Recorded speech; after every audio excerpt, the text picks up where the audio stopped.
manifest your epic life with Dr. Aixa Goodrich.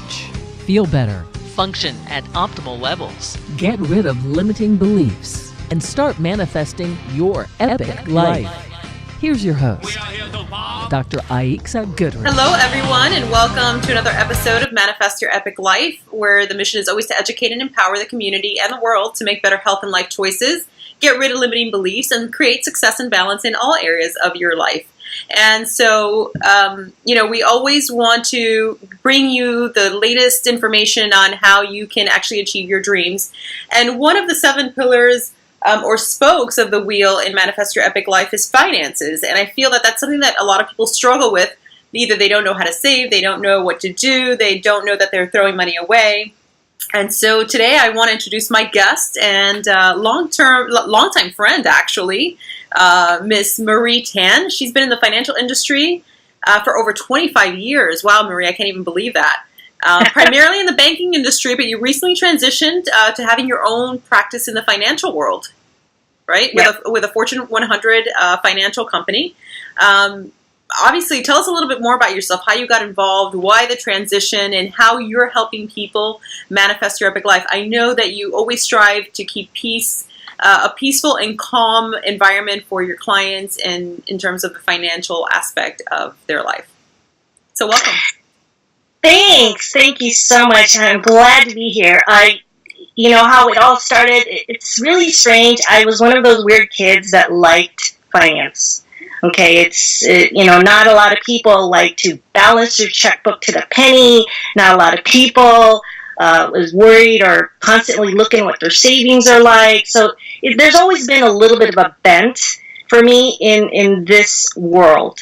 What really got me into it was actually a sad occasion. My sister, her husband passed due to health issues at a very young age. He was 53.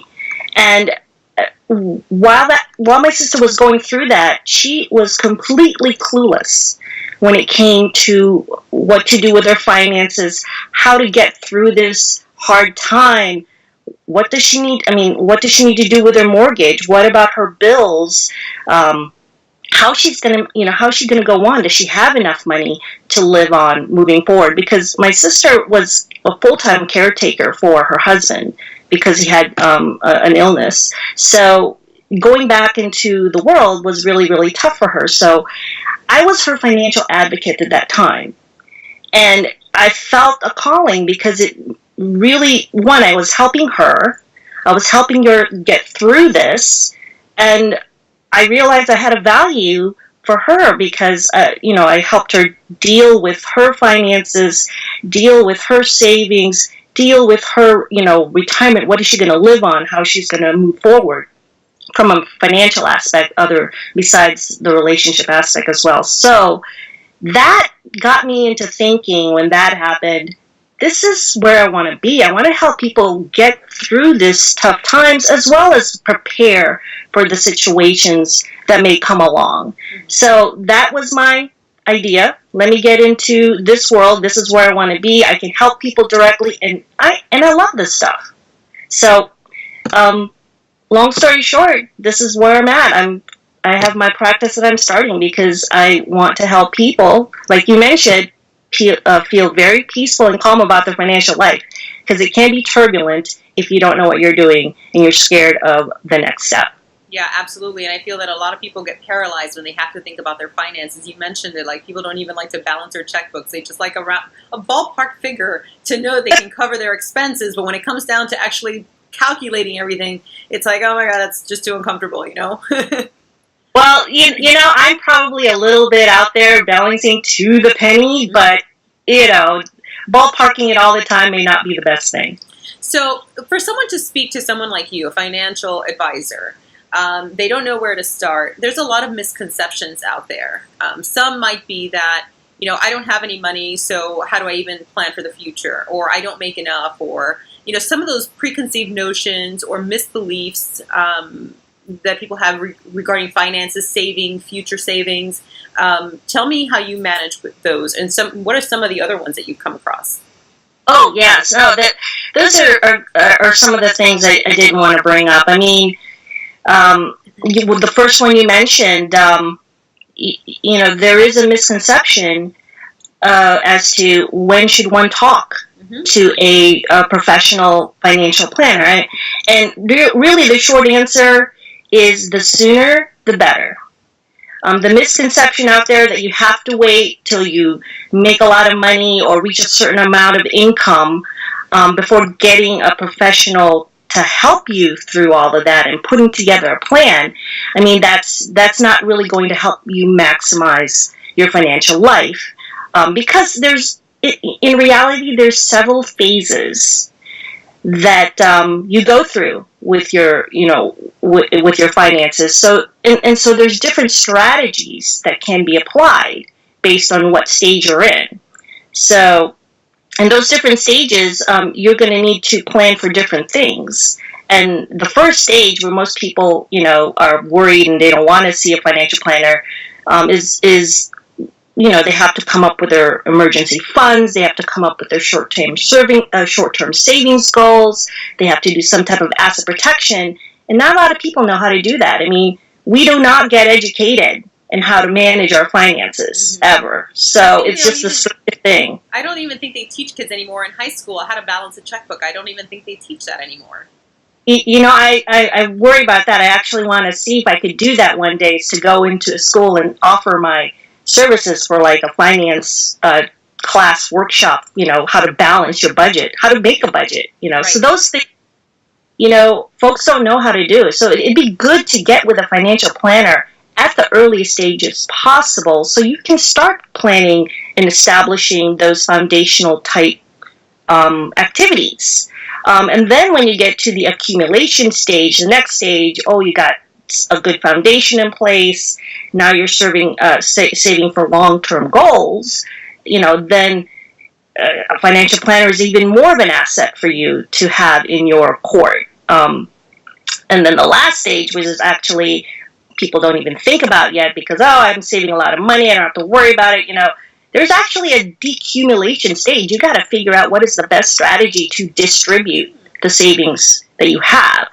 So all those 3 stages, if you think you only need a financial planner at the stage where you're making a lot of money, that's, I think that's a misconception that I wanted to clear out there. You could use a financial planner at all of those stages in your life. And believe you me, there's a lot of financial planners out there that want to help you get through all of those stages. There's people that will give you free financial assessments. I mean, it's like getting a checkup with a doctor. Have your finances get checked up with a financial professional.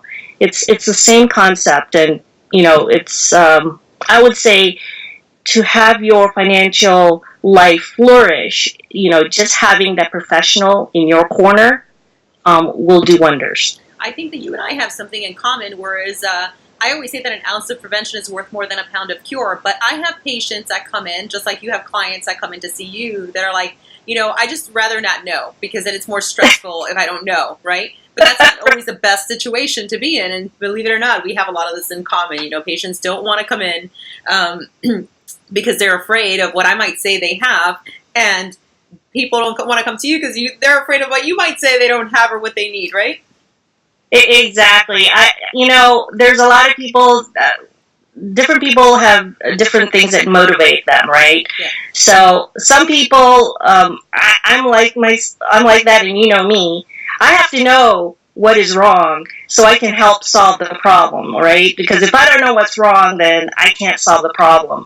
But yes, you're right. There's a lot of people that are better off. They feel they're better off saying, "I don't want to know," okay? Because it's the no news is good news kind of mentality, right? And it's not the right approach when it comes to your physical health, your mental health, and also for your financial health. Definitely. So the best time to talk to a financial planner is probably the first time you get a paycheck in your hand or some money in your hands, right? And the second best time is right now. Is that right? It's basically the present, today, when you're thinking about it, when you're hearing us talk about this. You've been thinking about it, putting it off for a while now. Take that step. Just call a person that you know, that you trust. They may know of someone that they know and trust that is an expert. So put this person in your court. They're going to be there. They're going to go to bat for you. Okay. When it comes time. So let's talk about this a little bit. So you get to the first stage. Let's talk a little bit about the first phase of. You mentioned there's 3 phases, right? Just like there's 3 phases of health. There of healthcare in my practice. There's 3 phases for you too. So tell me about your first phase briefly, and let's see how we can help people. Just get their foot, off the brakes. Foot off the brakes. Right. The first phase really is what I call the foundation stage, okay, or foundation phase. And this is really where a person is establishing themselves, probably first time in the workforce. They're like you said, getting that first paycheck. What do I do with this? I have leftover. What should I do with this leftover? Right. So getting with a financial planner. So in this stage, the first things you got to do is, yes, you got to come up with a budget. If you have savings, yes, set aside for what we call in the financial world the emergency funds. Start building that up because life happens and emergencies happen. So it's nice to have funds there to help you with that. And then, start accumulating savings for short-term goals. There's things that you want to do. There's things you want to own. Those are some of the things that you want to work on in your foundation stage, as well as some asset protection. Some folks, need to think about asset protection and, getting with a financial planner, understanding what kind of asset protection you need at this stage is always, part of the foundation stage. Okay, very good. Now, you briefly mentioned in our talks earlier about really diversifying your assets. So let's talk about that. What would that look like? What does that mean? Okay. So this is something that pops up in my conversation with my clients, and I wanted to make sure people really understand what it means to be diversified. Now, is this the second phase? Yeah, I'm sorry? Is that the second phase now that we're jumping into, or not particularly? It is actually part of the second phase, because the second phase, you're accumulating your savings, and you're accumulating for longer-term goals. So as you're accumulating your longer-term goals, you need to protect what it is that you are accumulating. So one of the key protection I like to take my clients through is diversification. So I'm always interested when I talk to people about this, because again, diversification is important. It's there to protect the value of your investments. It's to ensure that your financial plan or your life is balanced. So when someone says that their investments are diversified, because they have a portion in a stock mutual fund and they have a portion in a bond mutual fund, you have to, ask the question: if one investment is invested in the stock market, and the second investment is invested in the stock market, are you really being diversified? So the main point here is there can be a misconception as to what is really a diversified assets. So an example of this would be, a diversified example would be, you have some in the stock market. This is your 401ks and your IRAs and your brokerage accounts. Then you should think about real estate. And most people, that is one of their first investment when they buy a home. Real estate is another type of investment that is diversified from the stock market. So if the real estate goes up, investments may or may not go up. So it's not correlated. And then there's other types of savings that you could have that is not in the stock market. So again, I just want people to kind of, just break out of the fact that, if something's investment in the same market, then that may mean you will not be diversified as you had once thought. So that is a diversification that I wanted to bring up. And I think that's probably the main thing that I wanted to make sure, because when you diversify, you're trying to minimize your risks. And there are several types of risks and different types of assets or investments have different risks that it would solve. So there's inflation risk, there's market risk, there's legislative political risk, and there's longevity risk. All of those have to be addressed in your plan.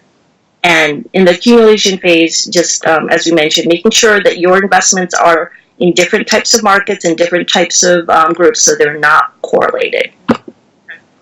That's interesting, and a lot of people have that issue where they think that the stock market is it's all be all end all, right? So I'm glad that you point that out. It makes perfect sense to me. Unfortunately, nobody knows these things, or at least a lot of people that I speak to don't know these things. So thank you for clarifying that. Now let's talk a little bit more about protection. How much asset protection does a person need, and what is it based on? Oh yeah, definitely. So oftentimes when I talk to people about asset protection, people underestimate the amount of asset that they need to protect. So much of the one of the misconception that I run into is when I ask someone what is the largest financial asset someone has, usually someone will say it's my house, or it's my 401k, or it's in my IRA. Actually, the largest financial asset someone has is themselves. There is an actual financial value that can be calculated based on how much a person makes and how many years that person can be expected to continue to produce. So as an example, someone making $50,000 a year and can work for approximately 30 years, then the rough estimate would be $1.5 million is how much that person's human life value, I guess you would call it, is worth. So when it comes to asset protection, people need to think about that is an asset that people don't often protect. So again, when I talk to people about asset protection, make sure you understand what it is that you need to protect and be able to make plans on how you can cover that asset if something should happen to you being able to generate that income that produces a lot of monies for you in the long term. So that's the main thing I wanted to make sure that people understand. Asset protection, make sure everything's covered, or for the most part, a plan to have everything covered. Got it. I'm glad that you bring that up, and that your most important asset is you. And I always mention in my podcast and in my shows that there are 7 spokes to manifesting your epic life, and it starts with your health. Because if you're not healthy, you're not going to be able to work, to save, to take care of your family or your relationships, or contribute to humanity, or develop yourself personally. So I'm glad that you brought that up. So taking care of yourself first, right? Protecting you. It starts with your health, and then obviously making sure that you stay healthy, that you're able to work and contribute. Oh yes, as all I did as a financial person is kind of add a little bit of a value to what you just said.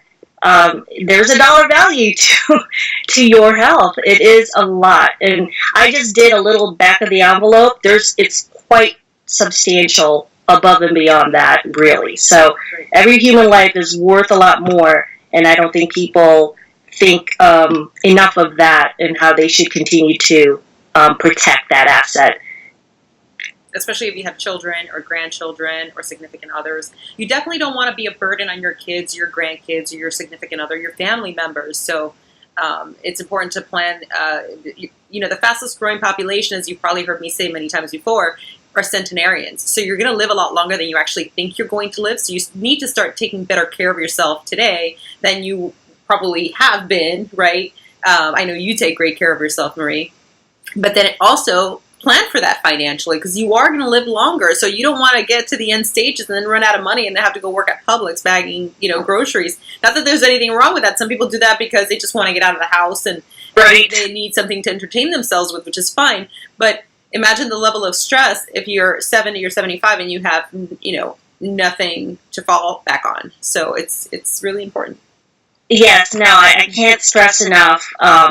What you do in your accumulation stage will affect you in your decumulation stage, which is your distribution of your savings and assets. And because people are living a lot longer, what people face is what is called longevity risk.